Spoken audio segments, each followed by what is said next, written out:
2024 में गारंटी का प्रतीक बनकर चुनाव के मैदान में उतरे प्रधानमंत्री नरेंद्र दामोदर दास मोदी हमारे साथ हैं।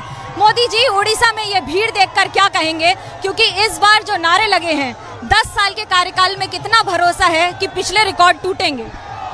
आपने देखा होगा, मैं जहाँ से मैंने ये लोगों के दर्शन का कार्यक्रम शुरू किया, लोगों का जो उत्साह है, उनकी आंखों में जो एक चमक है, उसके साथ साथ अपार विश्वास की अनुभूति है और दोनों तरफ है ये विश्वास का भाव।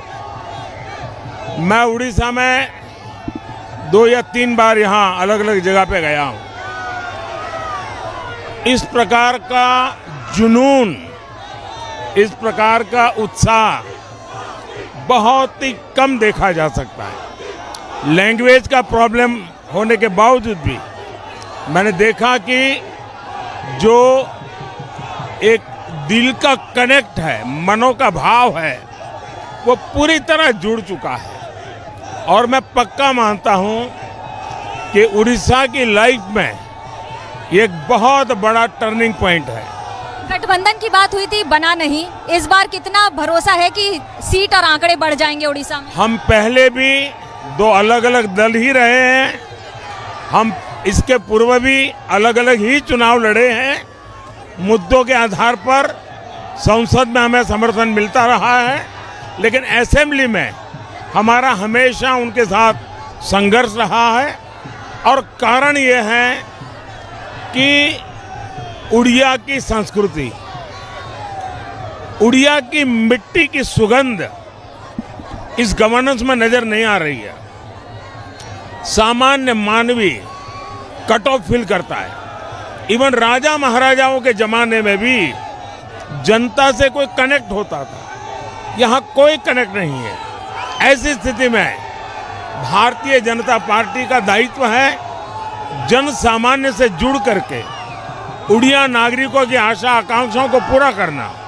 और भारतीय जनता पार्टी लगातार संघर्ष कर रही है और लंबे संघर्ष के बाद उड़िया भारतीय जनता पार्टी का कमल खिलाने के लिए प्रतिबद्ध हो चुका है। मैं अगर बंगाल की बात करूं तो एक जमाने में कोलकाता आर्थिक राजधानी रहा। आप ये मानते हैं कि घुसपैठ और बाकी सारे मुद्दों ने और वोट बैंक की राजनीति ने उसे पीछे कर दिया? बंगाल पहले एक प्रकार से देश की आर्थिक राजधानी हुआ करता था।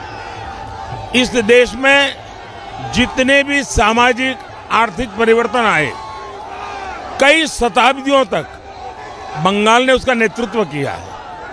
और बंगाल की क्षमता पर आज भी मेरा भरोसा है। बंगाल के नौजवानों की क्षमता पर आज भी मेरा भरोसा है। लेकिन गलत नीतियों के कारण, गलत नेतृत्व के कारण, पहले लेफ्ट के कारण, बाद में टीएमसी के कारण, और कांग्रेस ने तो बेड़ा गर्क करके ही रखा था।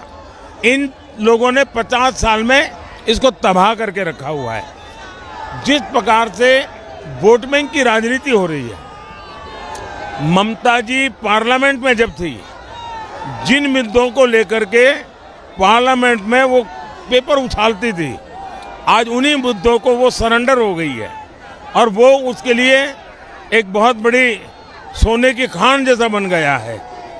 ये जो ममता जी में बदलाव आया है, वो बंगाल का आदमी स्वीकार नहीं कर सकता है। वो मौके की तलाश में है। और मैं देख रहा हूं कि पिछले असेंबली के चुनाव में हमें सिंगल डिजिट में थे, हम 80-85 पर पहुंच गए। लोकसभा में इस बार मैं क्लीन स्वीप देख रहा हूं, उड़ीसा में भी, पश्चिम बंगाल में भी। विपक्ष के मुख्यमंत्री जेल जा रहे हैं, फिर उनको बेल मिल जा रही है। आरोप लगाते हैं कि मोदी जी अपनी एजेंसीज का इस्तेमाल करते हैं विपक्ष को शांत रखने या पीछे रखने के। इस देश में अकेले ईडी की मैं बात करूं तो ईडी के जितने केसेस हुए हैं उसमें सिर्फ 3% पॉलिटिशियन है, 97% ब्यूरोक्रेट्स हैं, ड्रग माफिया हैं, गन रनर है, लैंड माफिया है, सैंड माफिया है, ये लोग हैं। सिर्फ 3% पॉलिटिशियन है। दूसरा, जो नोटों के ढेर निकल रहे हैं वो तो सीधा साधा सबूत है और वो पॉलिटिशियनों के यहाँ से निकलते। और नोटों के ऐसे ढेर निकलते हैं, चाहे पश्चिम बंगाल हो, चाहे झारखंड हो या अन्य राज्य हो।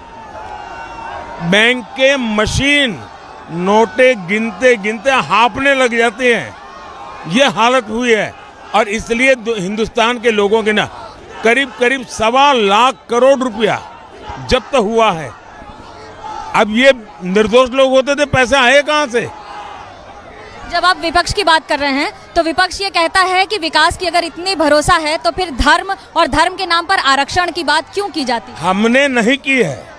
कांग्रेस पार्टी भारत के संविधान की भावना के पीठ में छुरा भोंक रही है। बाबा साहब आम्बेडकर ने जो कहा था उसे उल्टा कर रही है। वे धर्म के आधार पर आरक्षण करने जा रहे हैं। हम इसको रोकने के लिए प्रतिबद्ध है और मोदी की ये गारंटी है, जब तक मोदी जिंदा है मैं SC, ST, OBC उनके आरक्षण में से रत्ती भर भी धर्म के आधार पर आरक्षण नहीं होने दूंगा। मैं इसके लिए जीवन भर लड़ता रहूंगा। मेरा आखिरी सवाल, महिलाओं और युवाओं का आपको बहुत समर्थन मिला है, इस बार कितना भरोसा है? ऐसा है कि समाज के सभी वर्गों का और देश के सभी भूभाग से अपार जन समर्थन है। ये मेरा सौभाग्य है कि माताओं बहनों का मुझ पर विशेष कृपा रही है और मैं तो मानता हूँ माताएं बहनें सिर्फ वोट नहीं, वो मेरा रक्षा कवच है।